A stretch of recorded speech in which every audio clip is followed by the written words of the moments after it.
حضرت علی رضی اللہ عنہ نے ارشاد فرمایا کہ نبی صاحب نے ارشاد فرمایا اطیب الریح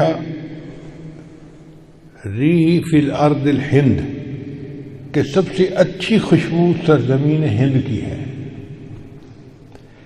یہ حاکم کی روایت ہے۔ علامہ اقبال نے اسی کو کہا تھا، میرے عرب کو آئی ٹھنڈی ہوا جہاں سے، میرا وطن وہی ہے، میرا وطن وہی ہے۔ یعنی نبی علیہ السلام نے ارشاد فرمایا کہ مجھے اس طرف سے ٹھنڈی ہوا آتی ہے۔ تو آقا صلی اللہ علیہ وسلم کا یہ فرمانا کوئی بشارت رکھتا ہے۔ چنانچہ اگر سعودی عرب کے مشرق میں دیکھیں نا تو 4 ملک بنتے ہیں۔ ایک تو ہندوستان بنتا ہے، مگر اس میں تو چونکہ ہندوؤں کی اکثریت ہے، سکھوں کی اکثریت ہے، مسلمان اگرچہ 20 کروڑ ہیں مگر وہ ان میں تحلیل ہو جاتے ہیں، پتہ ہی نہیں چلتا کہ مسلمان ہیں یا نہیں۔ ہر معاملہ وہاں ہندوؤں کے ہاتھ میں ہے، تو ہندوستان تو آپ ایک طرف کر دیں۔ پھر اس کے بعد دوسرا ملک ہے ایران۔ ایران میں شیعوں نے ایسا قبضہ کیا ہوا ہے کہ وہ شیعت کے اندر لپٹے ہوئے ہیں، لہذا وہ بھی آؤٹ آف کویسچن ہو گیا۔ اب باقی 2 ملک رہ جاتے ہیں، ایک پاکستان اور ایک افغانستان۔ ان دونوں میں اہل سنت والجماعت لوگ موجود ہیں اور دین کی محبت والے اور دین پر عمل کرنے والے لوگ موجود ہیں۔ تو اس کا مطلب یہ ہوا کہ نبی علیہ السلام کو جو ٹھنڈی ہوا آپ نے فرمایا کہ مجھے ٹھنڈی ہوا آ رہی ہے، وہ پاکستان اور افغانستان اس علاقے سے آ رہی تھی۔ ویسے بھی اگر آپ تاریخ کا مطالعہ کریں نا تو 2 پہاڑوں کا سلسلہ ہے، ایک ہے کوہ ہمالیہ اور ایک ہے کوہ ہندو کش۔ اگر نقشہ اٹھا کے دیکھیں تو اس کے اندر ایک مثلث بنتی ہے۔ اس مثلث کو اس زمانے میں وادی سندھ کہا جاتا تھا۔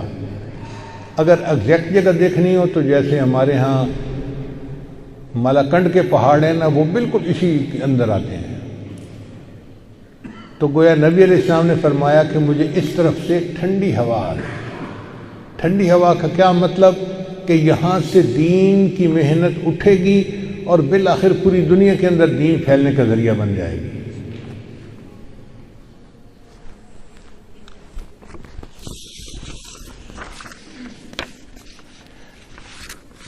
چنانچہ امام ربانی حضرت مجدد ثانی رحمۃ اللہ علیہ اسی علاقے میں تھے۔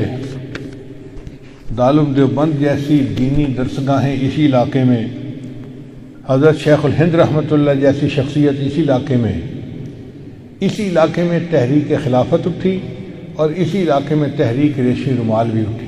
چنانچہ ابن ماجہ کی روایت ہے، نبی صاحب نے ارشاد فرمایا یخرج ناس من المشرق فیوطئون للمہدی، کہ مشرق سے لوگ نکلیں گے جو امام مہدی کی راہ کو ہموار کریں گے۔ اب سعودی عرب کے مشرق میں تو ہمارا ملک بنتا ہے، اس کا مطلب یہ کہ جس کو ہم وادی سندھ کہتے تھے نا پرانا، وہاں سے لوگ اٹھیں گے۔ یہ پاکستان اور افغانستان کے درمیان کا ایک علاقہ بنتا ہے۔ اللہ ایمان والوں کو یہاں سے اٹھائیں گے اور پھر وہ امام مہدی کے آنے کی راہ ہموار کریں گے۔ بیت المقدس 3 مرتبہ فتح ہوا۔ ایک مرتبہ عربوں نے فتح کیا حضرت عمر رضی اللہ عنہ کے زمانے میں بغیر لڑائی کے، کافروں نے چابیاں ہی حوالے کر دی تھیں۔ دوسری فتح پھر کردستان کا ایک نوجوان تھا جس کا نام تھا صلاح الدین ایوبی، اس نے صلیبی جنگیں لڑی اور کافروں سے بیت المقدس کو فتح کروا لیا۔